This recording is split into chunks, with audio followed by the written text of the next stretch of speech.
So now that I've given you an overview of the states in this Java thread state machine, let's go ahead and talk about the steps involved in starting a Java thread.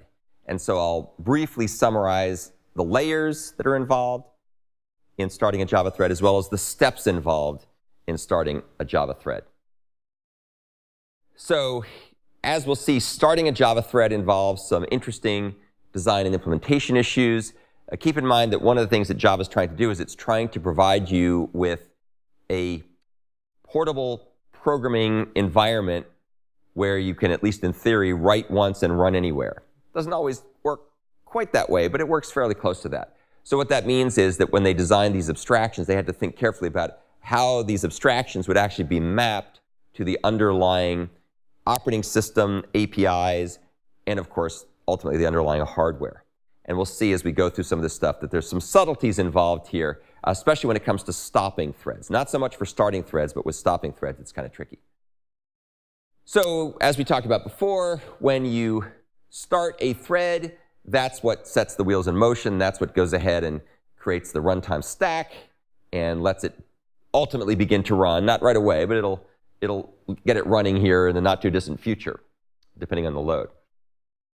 The Java platform, which you can read more about what the Java platform is here, provides a stack of layers, like our full stack of pancakes we talked about before, that define a bunch of mechanisms that allow you to run concurrent programs on a wide range of computing devices with a wide range of operating systems. And as you'll see, there's a bunch of different layers here. I'll talk briefly about them in a second. Different versions of Android and different versions of Java will implement these layers in somewhat different ways, although the key levels of abstraction are very similar. So in particular, if you take a look at Android, which is what we're actually using for this class because we're running on Android devices, you'll see that there's a bunch of layers here. So there's the sort of the Linux kernel layer, which would be obviously different if you're running on a different operating system than Android. Like if you're running on, say, Solaris, or if you're running on, I'm trying to think of other versions of Unix that anybody uses these days. It's mostly Linux, of course, but there are other implementations like Solaris. There's some other layers like a hardware abstraction layer. There are these things called native libraries and the Android runtime, which you can kind of see here in this more abstracted view.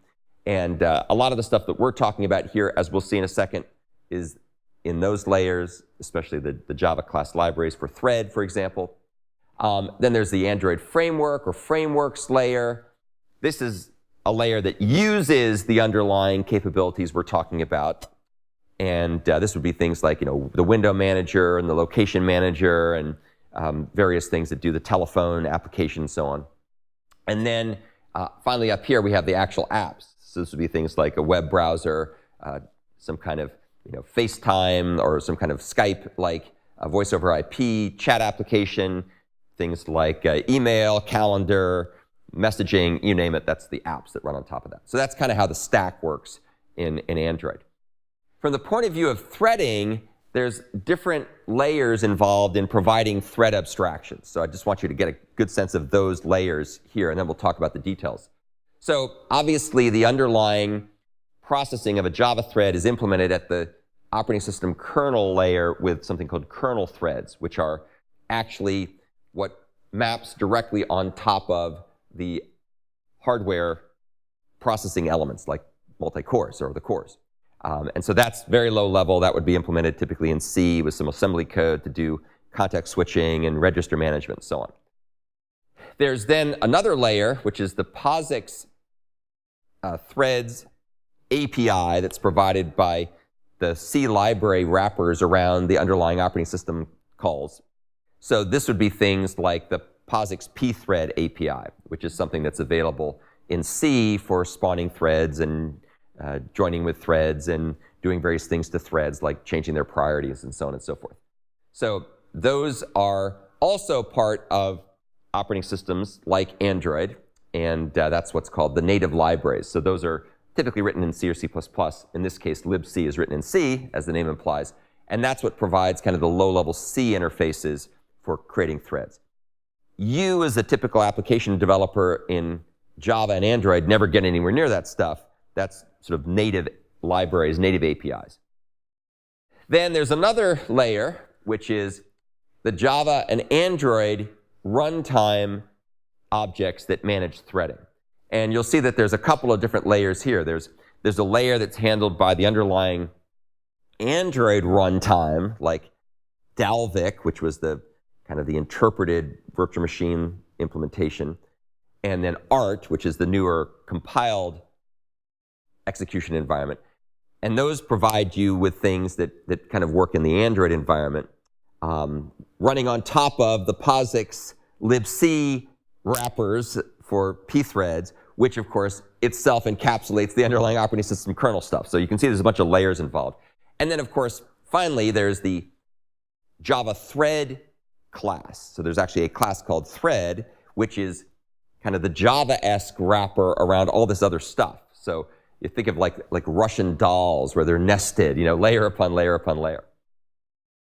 The key thing to remember, and keep in mind also that state machine stuff we talked about before, creating and starting new threads on any Java platform, be it Android or the vanilla Java platform that you get if you get OpenJDK and so on, consumes a non-trivial amount of system resources. So use threads judiciously. And generally the rule is you should only create threads if their computations will run for much longer than the time needed to spawn the thread, right? If you're going to, create a thread to download a movie that's hundreds of megabytes in size, that's probably a good use of a thread, right?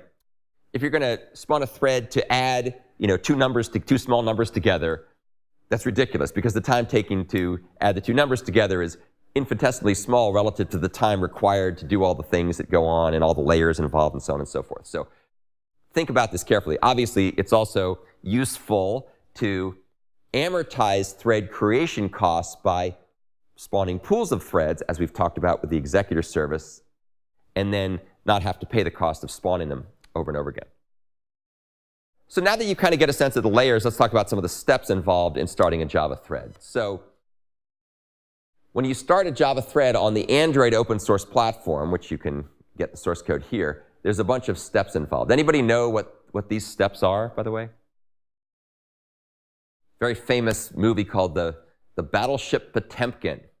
So if you ever wanted to be a film major, you probably didn't want to be. If you wanted to be a film major, that's why you decided to become a computer science major, right? Once you saw the salaries for film majors.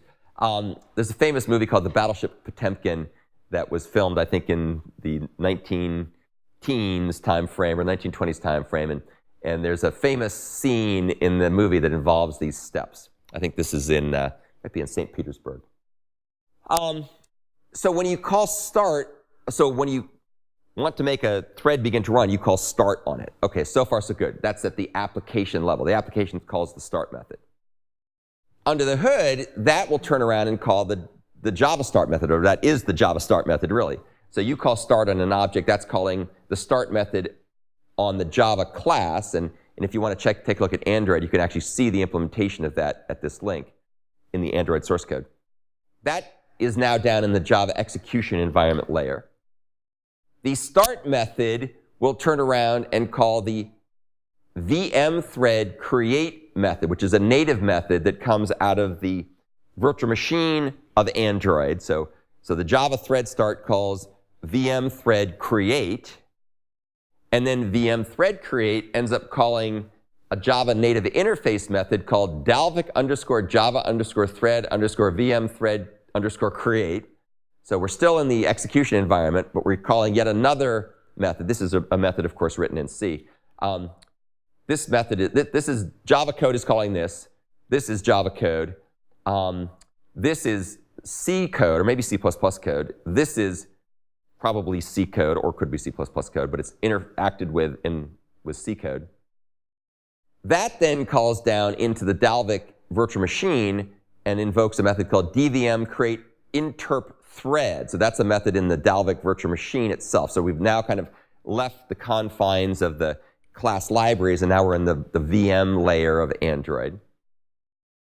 That method then finally calls pthread create, and pthread create is the POSIX pthread method that makes a new thread. So if you've ever programmed, if you've taken an operating systems course here, for example, you may have programmed with POSIX pthreads. That's the pthread method. And you'll notice that it passes in something called interp thread start. Interp thread start is a pointer to a C function. And this method, interp thread start, is kind of the entry point into the operating system's world. We're kind of leaving the world of the execution environment, which is where we were here. Now we're in the native libraries, and now we're calling a function which will run in its own thread, and that's the magic that kind of gets us into the world of C and transitions us back and forth between C and Java. At this point, pthread create calls into the Android Linux kernel. And so that's where the actual runtime stack will be created for the thread. I will not even begin to walk you through all the different functions that are called in the Linux kernel, but there are many of them. And if you really want to hurt yourself, go ahead and download the Android Linux kernel, and you can look at the source code and trace the progression of things that are happening at that layer. Very, very, very complicated. Some of it written in low-level C, some of it written in assembly code. Not the kind of things that most people ever want to look at because it's extremely complicated. So there's actually probably, dozens more method calls or function calls I'm skipping here just in the interest of time. At some point, the Android Linux kernel's implementation of pthread create will end up creating this runtime stack and calling back on interp thread start.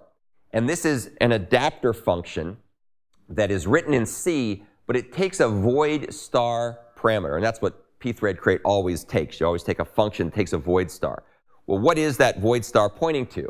Well, what that void star is pointing to is actually the Java object that we started way back up here at number 1.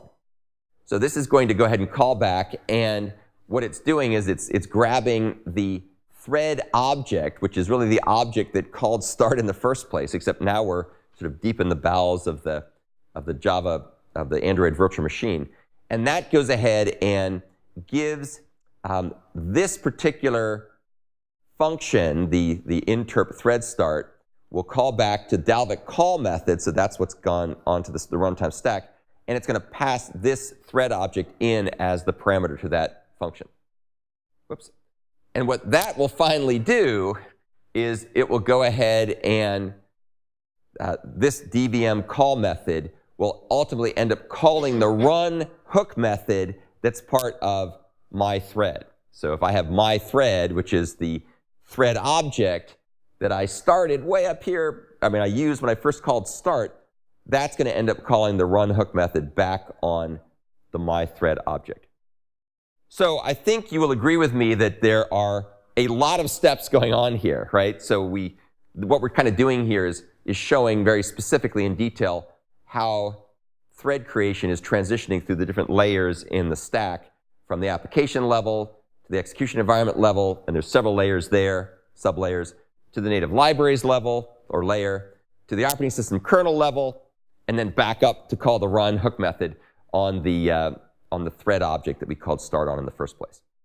So the key point of this is there's a lot of overhead, so don't use these threads unless you really need to, because it's not going to come cheaply. Now, of course, people spend a lot of time trying to optimize the code path in the operating system and the underlying virtual machine and execution environment, but it still is not free. There's a lot of overhead, and especially if you have to context switch, that requires probably thousands of cycles to do something. So it's inefficient unless you really know what you're doing. Okay, so that's the end of the overview of the starting a thread portion of this discussion.